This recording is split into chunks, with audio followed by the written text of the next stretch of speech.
Assalamualaikum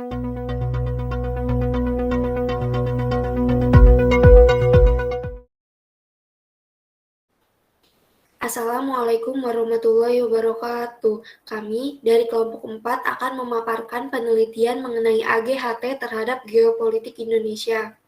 Kelompok 4 terdiri atas 8 orang, yaitu Ifor Yumaira Seyata, Adinda Azahra, Manisa Selsabila, Mak Saskia Aulia Syafitri, Inneke Kansa Fahira, Novia Fitri Yani Ginoga, Mutiara Fiasabiela, dan Endang Alvina Ramania.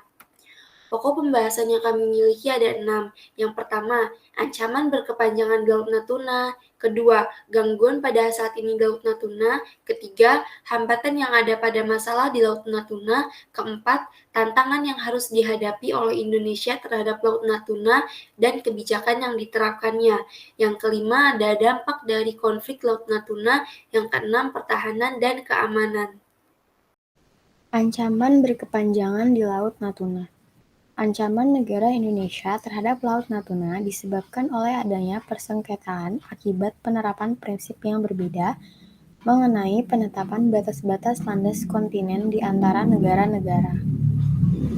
Ancaman bagi kita adalah negara lain mengklaim Laut Natuna, seperti negara Cina yang telah 2 kali mengklaim Laut Natuna pada tahun 1995 dan 2021.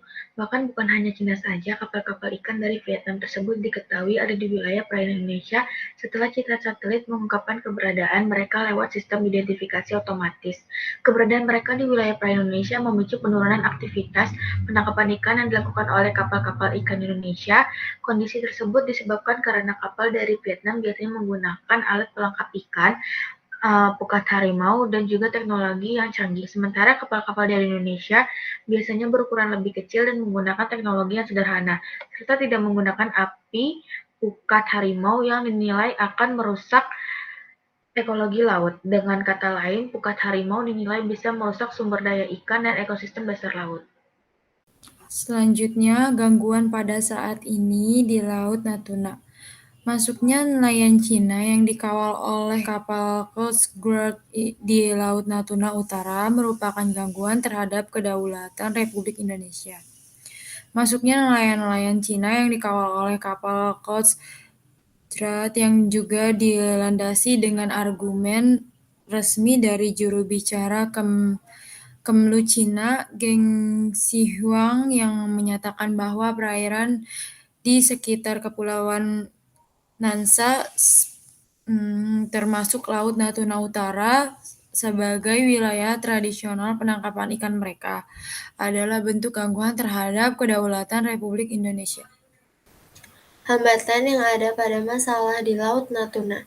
Indonesia telah memperingatkan negara-negara yang memasuki wilayah perairan Indonesia, seperti Cina. Tetapi, Menteri Pertahanan Indonesia, Prabowo Subianto, menganggap remeh masalah ini dengan mengatakan bahwa Cina adalah negara yang bersahabat. Menteri Koordinator Bidang Kemaritiman dan Investasi, Luhut Panjaitan, juga berucap senada. Ia menyatakan bahwa Indonesia dan Cina seharusnya tidak bertengkar untuk sesuatu yang seharusnya tidak menjadi masalah. Hal ini menjadi salah satu hambatan yang ada pada masalah di Laut Natuna. Bahkan, kabinet negara pun termasuk dalam hambatan tersebut. Selanjutnya, tantangan yang harus dihadapi oleh Indonesia terhadap Laut Natuna dan kebijakan yang diterapkan. Dari permasalahan geopolitik ini, persengketa perairan Laut Natuna mengakibatkan suatu ancaman, gangguan, hambatan, dan pastinya menimbulkan suatu tantangan yang akan dihadapi dan dilalui oleh Indonesia. Tantangan-tantangan ini pastinya sangat mengancam Indonesia jika terjadi hal demikian. Pemerintah harus mengambil kebijakan-kebijakan yang dapat meminimalisir dan mengupayakan hal tersebut terjadi. Kebijakan-kebijakan pemerintah Indonesia mengenai dengan konflik perairan Natuna di Laut Cina Selatan diambil pada masa pemerintahan Presiden Joko Widodo. Kebijakan tersebut meliputi 4 kebijakan, yaitu kebijakan geopolitik Indonesia, kebijakan pemerintahan dan keamanan, kebijakan hukum dan diplomasi, serta kebijakan diplomasi ekonomi. Kebijakan tersebut diupayakan untuk menghadapi dan mengantisipasi konflik di Laut Cina Selatan, terutama terkait dengan perairan Natuna.